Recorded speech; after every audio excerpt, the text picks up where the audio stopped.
Hello everyone and welcome to my next Universal Yums box video. We are going everywhere. I don't know if you remember last year, but in December they sent a box with snacks from all over the world, and they did that again this year. It's so exciting because I want to go everywhere, so having yums from many different places is super fun. So let's just go ahead and get started. We are first going to make a return trip to Germany. I feel like maybe we haven't been there yet, but I feel like we have.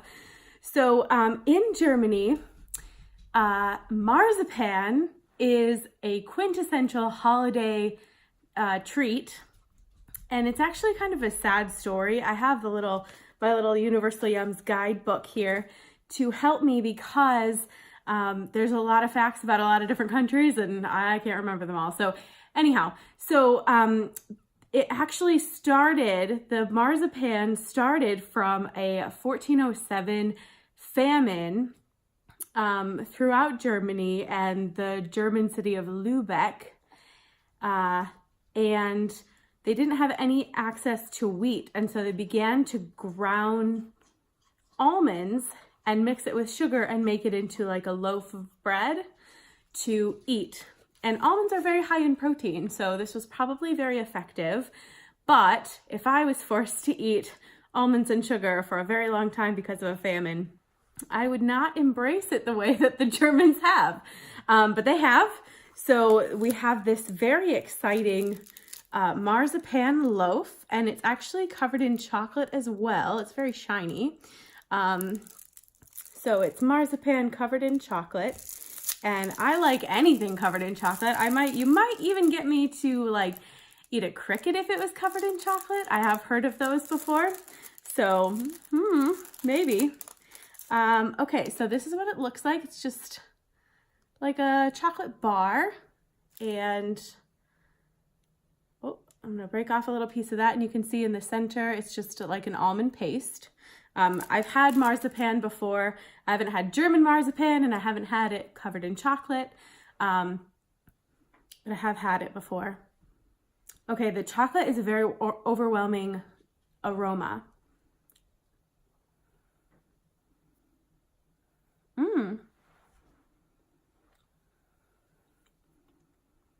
The marzipan is very soft.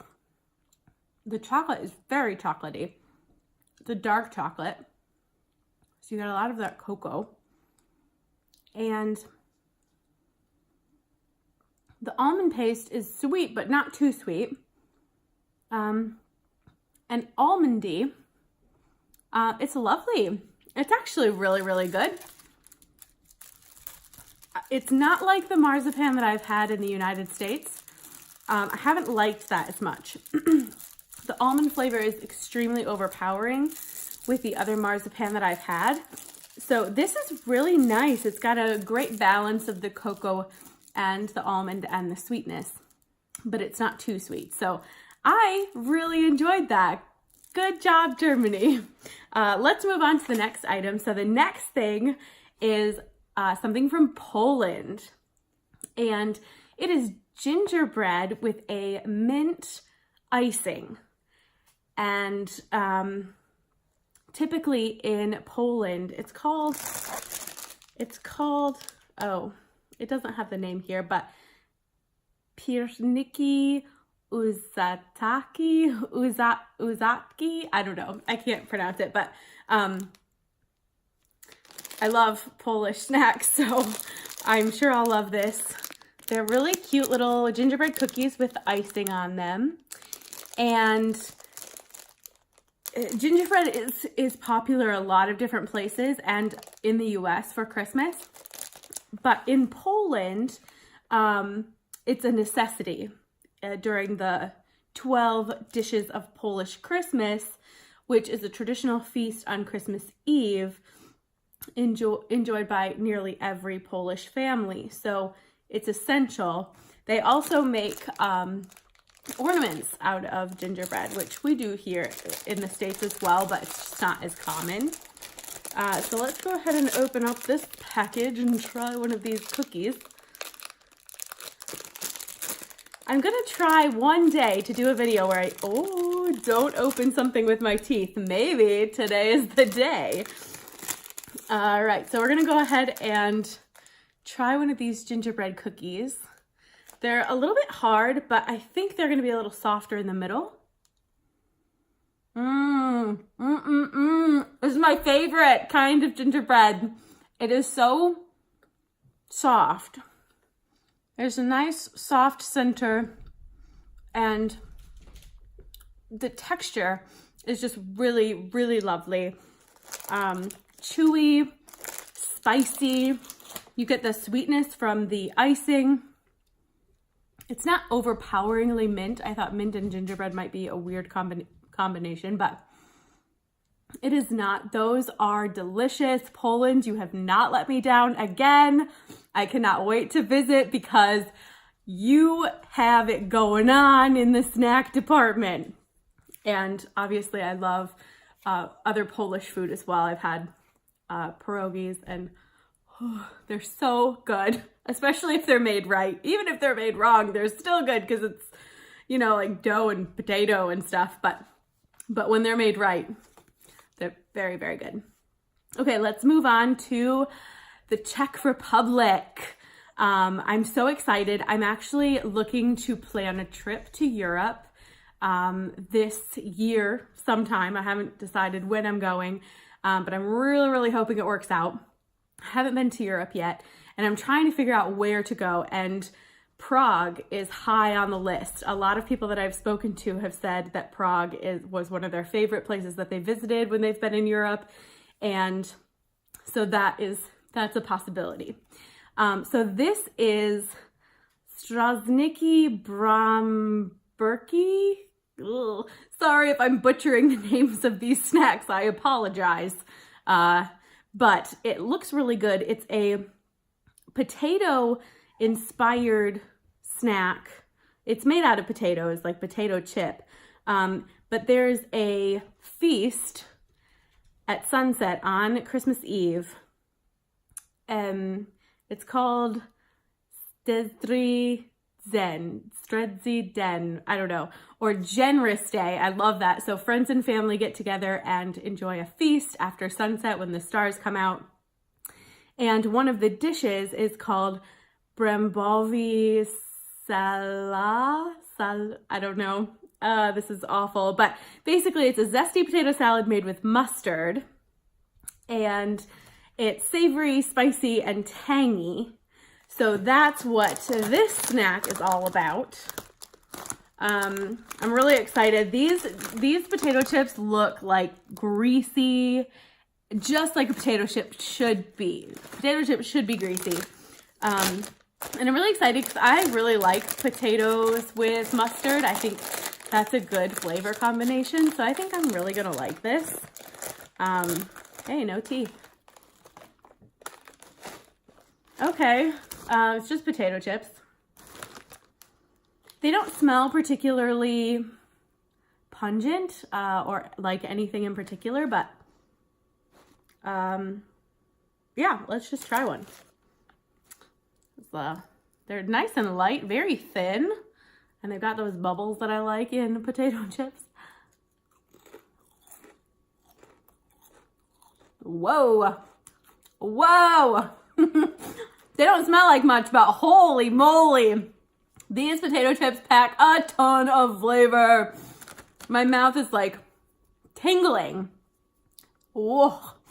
They almost have like, they have a bite and a spice to them. Like I am tasting, have you ever had like Dijon mustard that's pretty strong? It's got to have like horseradish in it or something like that because it is really spicy. But not in like a hot way, not like my mouth is on fire, but like a biting spiciness. I don't know if I'm making sense, but there's a sharpness to them. They taste really good. You definitely taste the mustard coming through. And that bite of flavor though, it punches you in the face. It's like Czech Republic.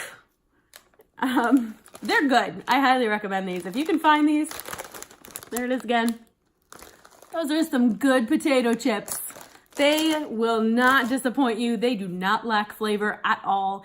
That is a snack that you will taste. So let's go ahead and move on. The next place that we are going is South Korea. And I'm very excited about this because it's kind of an exclusive snack. They don't really export this item very many places. It is not a common treat outside of South Korea or Korea. I don't know if North Korea is popular, but it is only produced by a Korean food grandmaster, and it's called Yugwa. So this is prickly pear Yugwa candy, and let me show it to you here. And it looks like there's some rice on the outside, like puffed rice. This is interesting because the process in which to make it is pretty arduous. So the grandmaster who made this particular Yugwa candy is Grandmaster Kim Kwon-Hwan, who's dedicated his life to the art of Yugwa since 1981. So he's been making this longer than I've been alive. And basically to make it, you have to soak rice in water for 5 days and then pound it into a powder, a really fine powder, which he mixes with honey, fruit, and water. Oh, and this was originally created a long time ago in 918. Like 918. The year 918. That was a long time ago.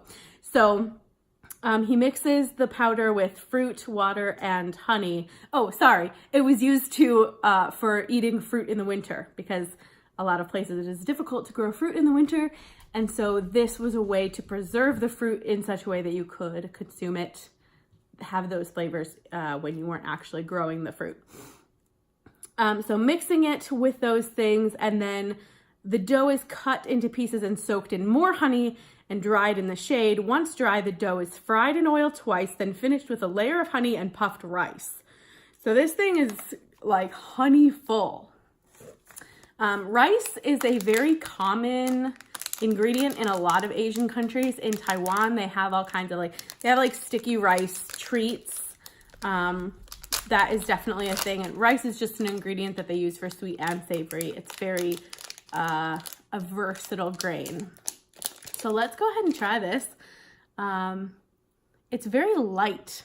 Like there's not a lot of weight to it.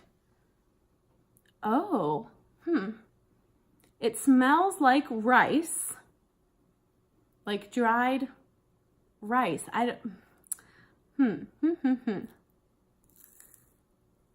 Okay. Okay. So you can see, I was expecting it to be more gooey. This is very, it's dried, but when you bite into it and the moisture from your mouth permeates the rice, it gets kind of sticky, but not like sticky rice candy from Taiwan that I've experienced. It's just different. It's a really different texture and flavor. I don't know. I've never had a prickly pear, so I don't know how true to that flavor it is, but it's good. It's not super sweet. Like in Taiwan, I've had desserts in Taiwan and they're not very sweet, and this is not very sweet either. The US tends to go a little heavy on the sugar, so when we have desserts from other places, we're like, where's the sugar?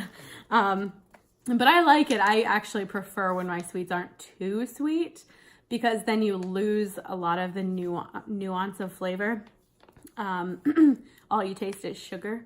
So I actually like it when you can taste more things than just sugar. Okay, let's move on. So the next place that we're going is Spain.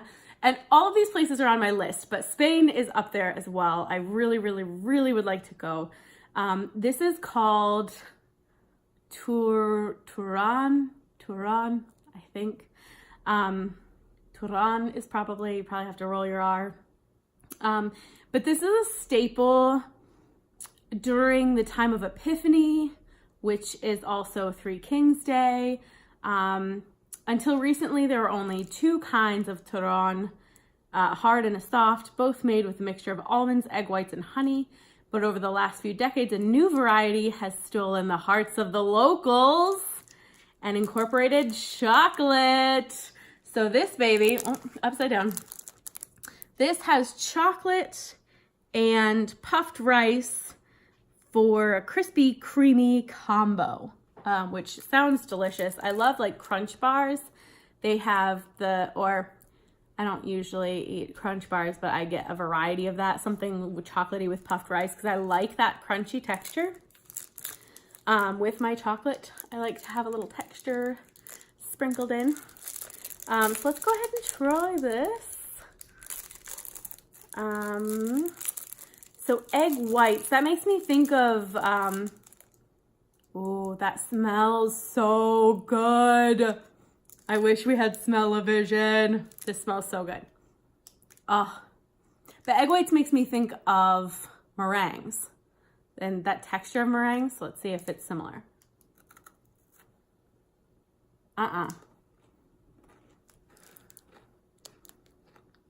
It's not at all similar to meringue. So basically, this just seems like a really, really tasty chocolate bar with crunchy rice, puffed rice on there. That is so good. It's so creamy. And then you've got the crunchy from the puffed rice. This is bang on, like really, really good dessert or sweet or snack or what have you. That is fabulous. Okay, let's move on. We've got two more left, so stick with me here. We've got the next place that we're going is Taiwan. Yay! I love Taiwan so much. So this is, we've actually had another version of this before when we had our box from Taiwan. This is Pop Smile Sweet Egg Yolk Popcorn. And egg yolk is actually a really important ingredient in Taiwanese tradition. So they make moon cakes during the Moon Festival, and they make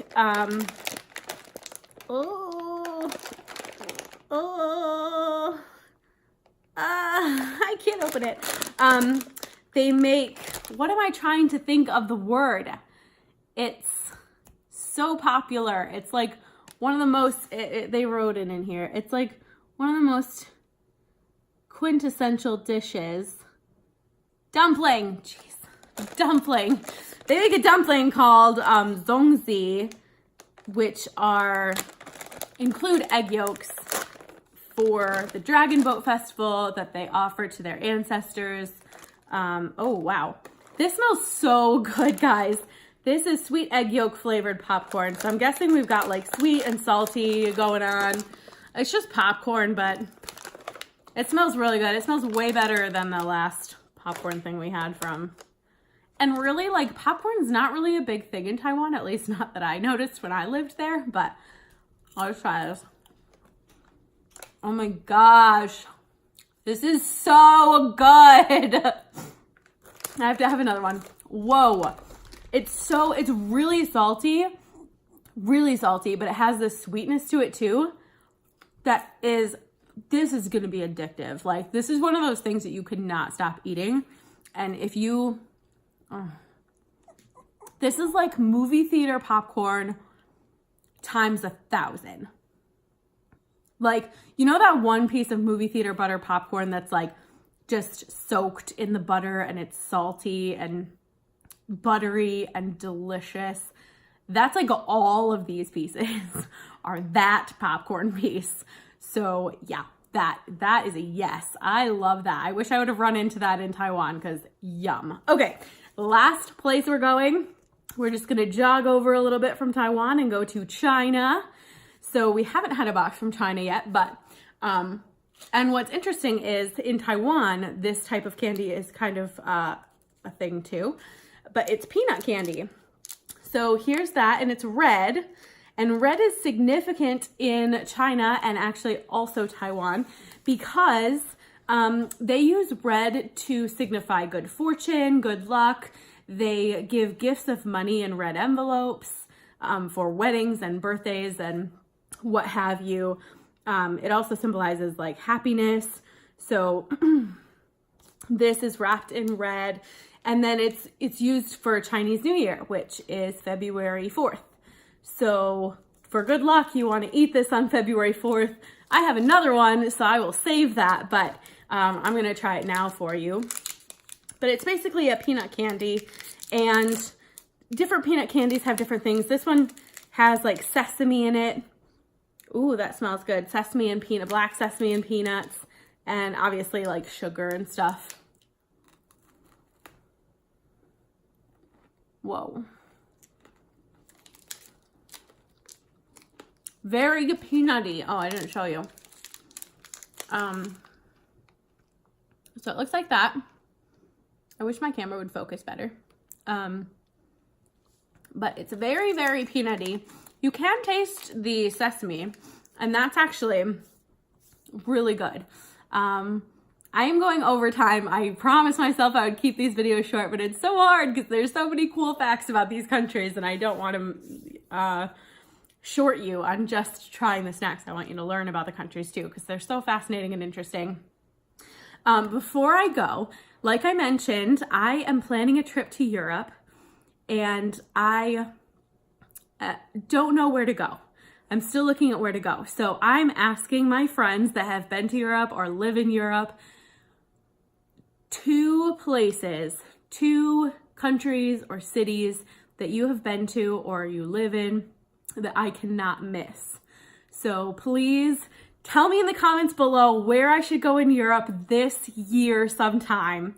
Tell me where I can't miss, and hopefully I'll be there soon.